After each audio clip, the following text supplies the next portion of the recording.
Ciao ragazzi, in principio era il vialone nano, questo riso che qui a Minerve, nelle campagne, per decenni, per secoli, ha dato lavoro a decine e decine di famiglie, a intere generazioni. Poi in tempi moderni c'è stato invece il progressivo abbandono perché il riso è stato preferito ad altre attività agricole. Ma per una famiglia, per i Grazia, il riso ha continuato e continua ad essere tuttora il centro della propria vita professionale. Fu infatti nel 1946 che il nonno Antonio aprì la prima riseria, non qui a Minerve ma a Legnago, dove da anni lavorava come garzone, poi anche come titolare in un magazzino di generi alimentari. Ma lui nel riso ci credeva, al punto che aprì la riseria, che oggi viene gestita dai nipoti. All'inizio degli anni '80 avvenne lo spostamento qui a Minerve, dove Gaetano, il figlio, diede il vero impulso a una trasformazione importante in chiave industriale, che ha rappresentato il vero punto di svolta, perché da lì è iniziata tutta un'evoluzione per portare l'azienda ai livelli che oggi, che ora andiamo a conoscere. Questa storia è lo specchio di quello spirito imprenditoriale che animò tutto il secondo dopoguerra ed è una storia fatta di coraggio, di intraprendenza, di competenza acquisita sul campo, che ha contribuito a suo modo a sviluppare l'Italia economica negli anni 60 e oltre, facendo del Nord-Est veramente un piccolo miracolo italiano. Com'era la Minerve del riso di una volta? La Minerva del riso una volta era caratterizzata da un'agricoltura che era di sussistenza, per cui contava il massimo della produzione locale. E era un'economia di sussistenza proprio perché tutto il paese era dedicato alla lavorazione, alla coltivazione del riso e con tutto quello e con tutto l'ambiente che li circondava. Per Violone cui nano?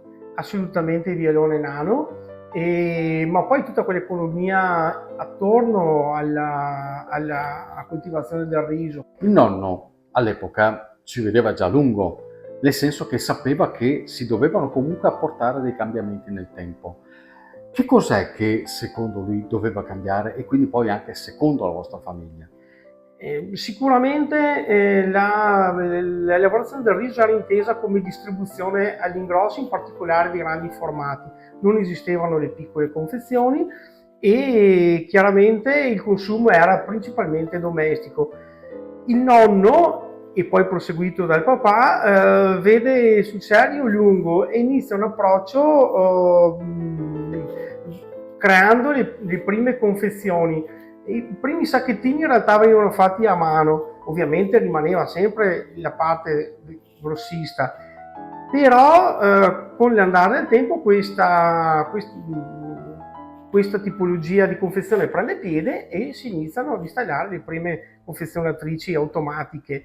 Nelle campagne di Minerve sono ancora molto evidenti i segni e le testimonianze architettoniche del mondo legato alla risicoltura.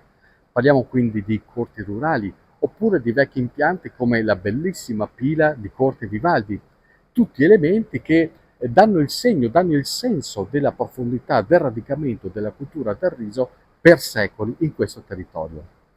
Ma per quanto bucolico, nei ricordi e nei racconti anche dei vecchi, questo era un mondo che prima o poi sarebbe stato destinato a cambiare perché il mercato lo avrebbe imposto come di fatto è successo.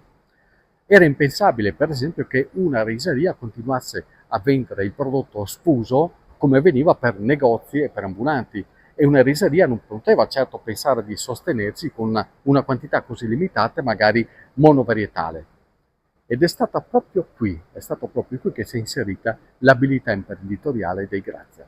All'inizio si punta più che altro al confezionamento, ma nel 1984, ormai è la morte del nonno, il papà prosegue questa filosofia e chiaramente crea lo stabilimento di Minerve, assolutamente innovativo per il periodo, perché la maggior parte dei nostri colleghi avevano ancora le riserie che aveva il nonno, e in cui concentra un'altissima produzione in uno spazio molto ristretto ed evolve successivamente con il confezionamento, passando alle confezioni in scatola all'inizio e poi i sacchettini da chilo e 5 kg. Senti Alessandro, non è un passaggio secondario questo. Cosa ha voluto dire per voi evolversi a questi livelli, questo continuare a investire? Era un passaggio necessario?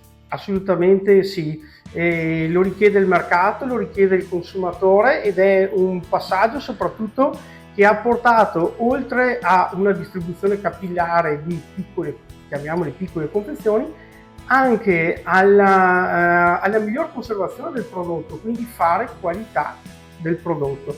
Questo è stato un passaggio veramente epocale di allora.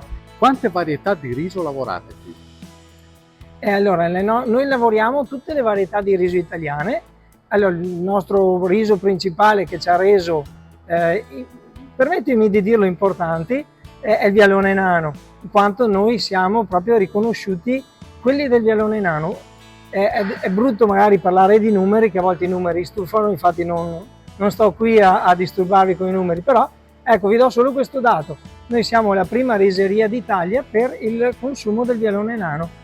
Da questo poi ovviamente le esigenze del mercato fanno sì che sei praticamente obbligato a diversificare per accontentare tutta la platea di nuove generazioni che ormai crescono e nascono con la voglia di cambiare il gusto, il sapore, le cucine, e quindi ecco la nascita dei carnaroli, dell'arborio e anche di questi risi un po' particolari etnici come il basmati, il rosso, il nero, che vanno ad arricchire questa nostra tavola, anche se purtroppo, lasciami dire, devono un po' a discapito della nostra cultura.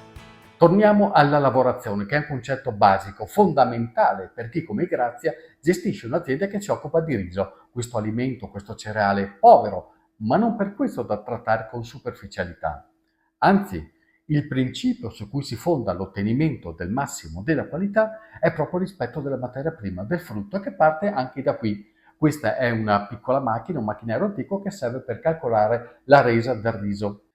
Per arrivare al prodotto finito c'è tutta una serie di passaggi. A questo servono gli impianti, a questo servono i macchinari. Ci sono tante fasi successive, in ognuna delle quali c'è una parte di pulizia progressiva. E non pensate che sia una cosa semplice, perché per ottenere questo occorrono dei cospicui investimenti. Qui siamo nel cuore pulsante della riseria, ovvero la sala a comandi. In questa zona l'operatore fa partire e gestisce tutto quello che è a livello elettrico ed elettronico l'impianto produttivo. Perché un impianto fa la differenza sulla qualità del riso? Bella domanda. La differenza principale sta proprio nella lavorazione del riso. Questo impianto, che è unico nel suo genere, è un impianto a matrice verticale, ovvero tutte le macchine sono disposte una sopra l'altra per una serie di 5 elevazioni che ci permettono di ridurre al minimo i trasporti meccanici. Quindi stressiamo meno il riso, lo riscaldiamo meno e riusciamo a lavorarlo in maniera molto più delicata, più gentile. Quanti passaggi servono per arrivare al prodotto finito? Mediamente occorrono 15 passaggi per fare questo, per fare la lavorazione del riso, e in realtà come lavorazione viene intesa una gran pulizia del prodotto, non ci sono interventi chimici o lavaggi particolari. Noi prendiamo il riso e lo puliamo, e questa macro pulizia viene fatta sostanzialmente con questo impianto particolare che appunto si suddivide in 15 passaggi. Non è semplice, non è neanche semplice tarare le macchine, perché l'elettronica ci dà una grande mano nel controllo della produzione, ma in realtà è l'operatore che fa la differenza per come tara le macchine, per quanti scarti debbano uscire, con che grado di lavorazione intervenire. Questo fa la differenza sulla qualità del prodotto, quindi nel momento in cui si va a cuocere un risotto, sia a livello casalingo che a livello industriale, la differenza viene fatta proprio qui. Da un punto di vista commerciale, come ci si differenzia o ci si afferma nella vendita del riso? Allora, purtroppo oggi tutto è incentrato sulla base prezzo. Tutti purtroppo parlano del prezzo, noi invece vogliamo fondare le basi della nostra vendita sulla qualità del nostro prodotto, sulla storia che riusciamo a trasmettere noi del nostro prodotto, sull'amore, perché la differenza del prodotto, quando si dice riso, che sembra tutto uguali, no, non è vero, ogni varietà ha delle caratteristiche diverse e noi cerchiamo di esaltarle, in primis con il nostro impianto nuovissimo, molto particolare, attento alla qualità, che poi vedremo meglio, ma soprattutto con le nostre mani. Le nostre mani, la nostra passione, il nostro cuore sono quelli che fanno la differenza nella qualità del prodotto che noi riusciamo a esprimere, che poi nel piatto dà la resa che abbiamo spiegato per venderlo. Siamo effettivamente nell'identità un'industria, quindi per noi industria vuol dire tecnologia e qualità del prodotto e soprattutto sicurezza alimentare. Poi è chiaro che in realtà il nostro animo, il nostro cuore è di artigiani, perché controlliamo campione per campione, lavorazione per lavorazione, siamo in produzione con i nostri collaboratori e collaboriamo, discutiamo insieme di come si lavora partita per partita. Come ci si sente dopo questi anni ad essere comunque una realtà di riferimento per un cereale che è relativamente povero? È un bel orgoglio. Per noi ogni giorno è una sfida, il mercato ci impone sfide diverse e per noi le varietà nuove che escono, i mercati nuovi a cui